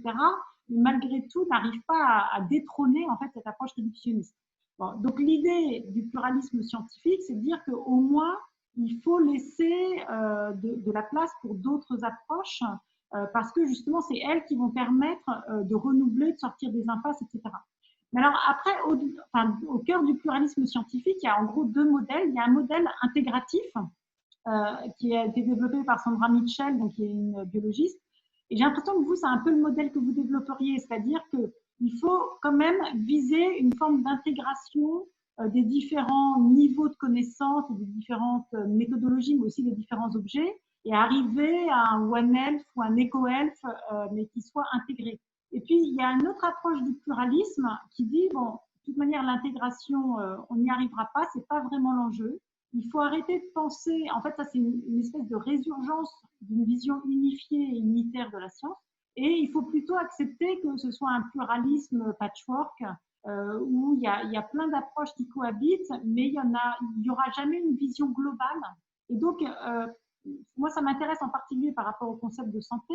Il n'y aura pas un concept de santé qui puisse subsumer la santé humaine, la santé animale, la santé environnementale dans un concept de santé qui serait le concept de santé. Alors, je voulais savoir, parce que moi j'ai eu l'impression que vous visiez quand même une approche intégrative et synthétique qui implicitement renverrait à une certaine vision de la santé, enfin à une certaine unité, je veux dire, de la santé, ou au contraire, est-ce qu'on peut assumer le pluralisme jusqu'au bout en disant, bon, bah, il y a des santés et puis il n'y a pas une santé intégrative finalement?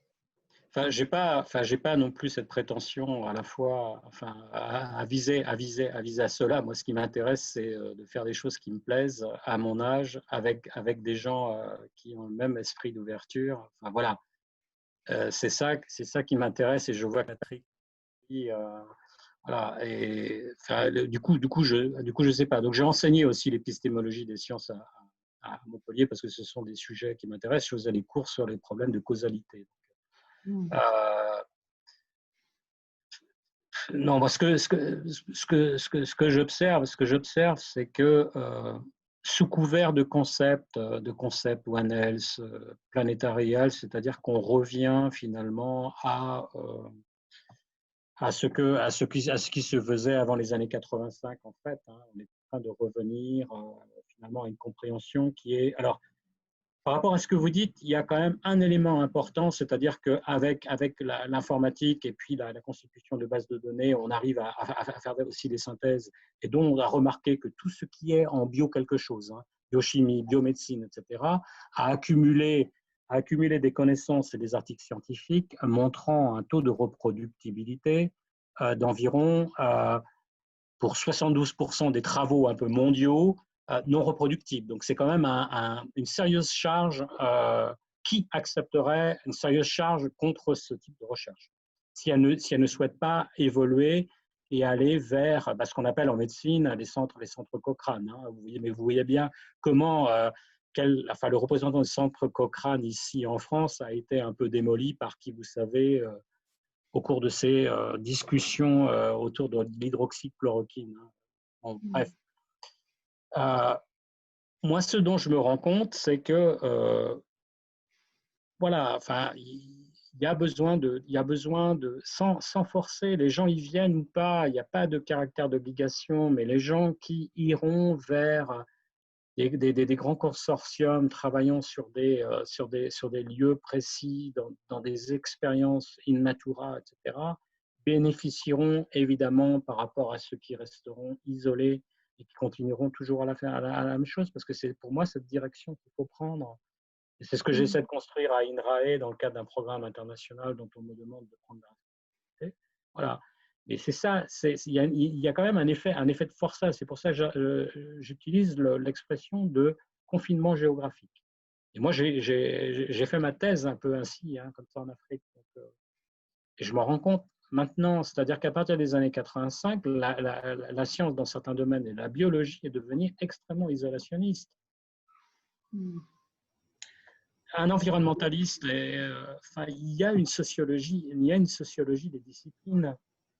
Un environnementaliste, et en particulier les gens qui travaillent sur les problématiques interface climat, océan, etc., qui embarquent sur des bateaux, vous avez intérêt à être homme ou femme d'équipage, parce que si vous avez l'habitude de travailler seul, on va vite vous faire comprendre voilà, que vous formez un groupe. Vous avez d'autres sciences.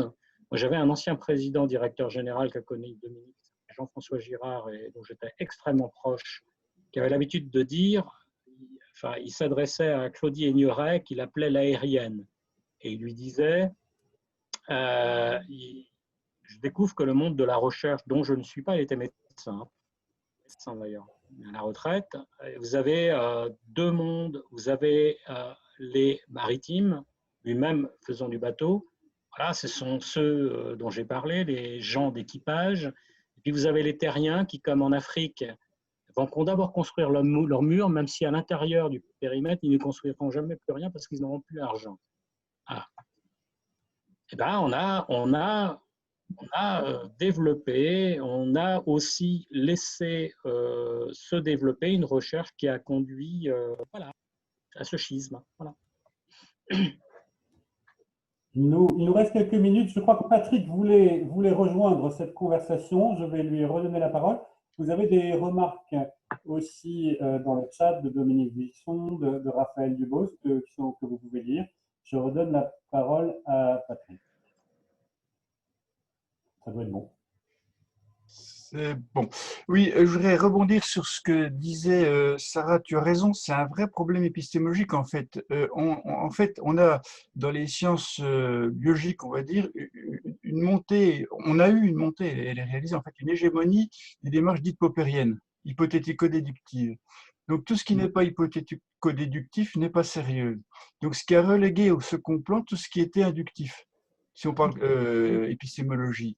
Donc le descriptif, quoi, pratiquement. Et la plus grosse star qu'on puisse donner maintenant à une étude épistémologique, c'est « Ah, mais votre étude, bien sûr, vous avez travaillé pendant 20 ans, mais elle est descriptive. » Autrement dit, inductive. Vous n'avez pas réfuté quoi que ce soit. Vous avez étudié les corrélations, mais corrélation n'est pas relation.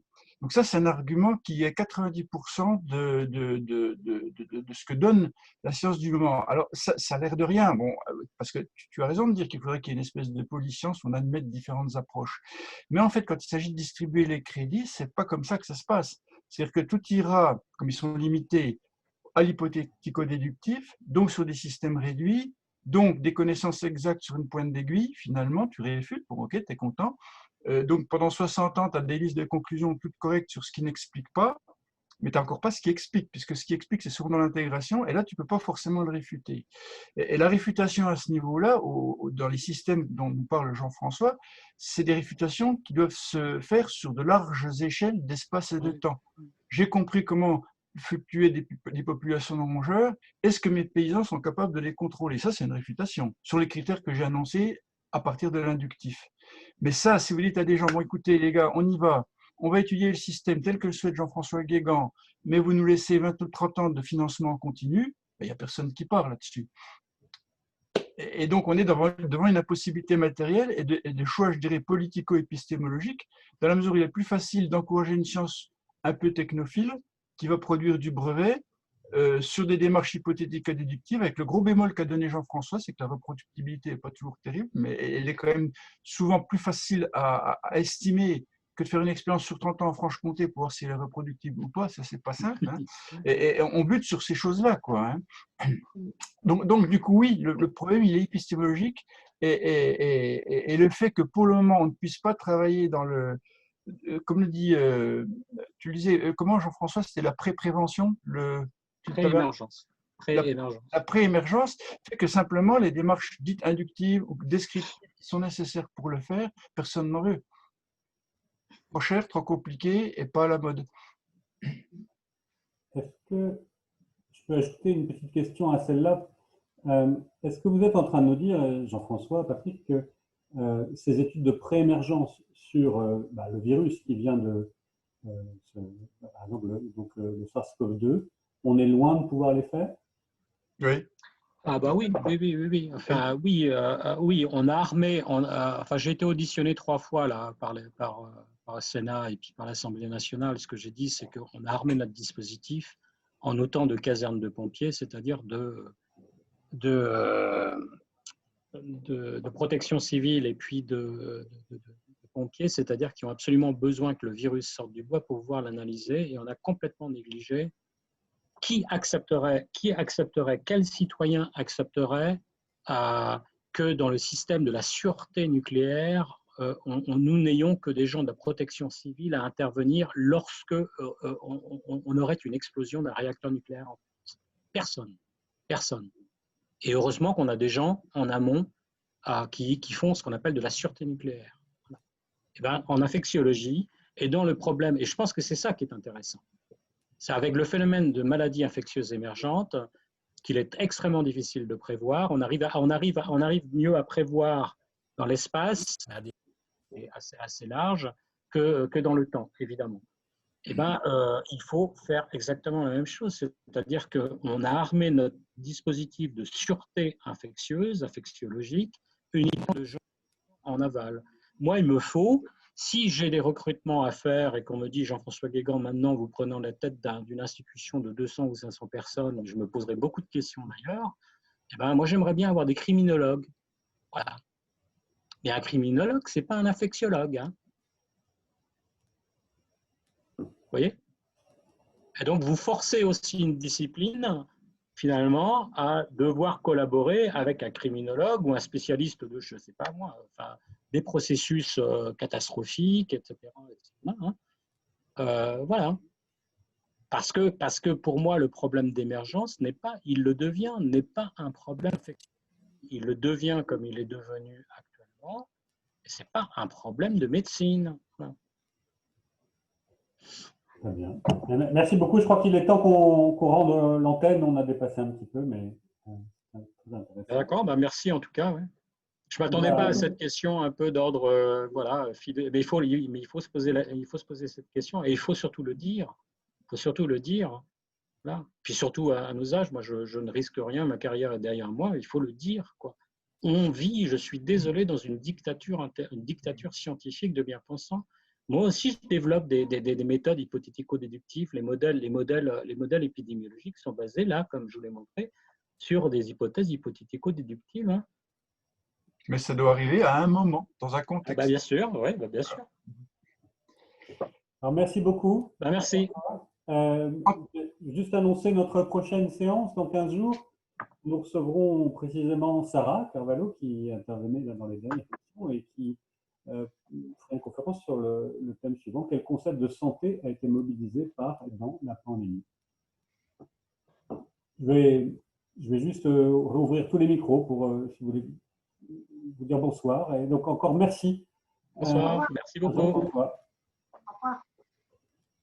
Au revoir. Bonsoir. Bonsoir. Merci beaucoup. Au revoir. Bonsoir. Au revoir.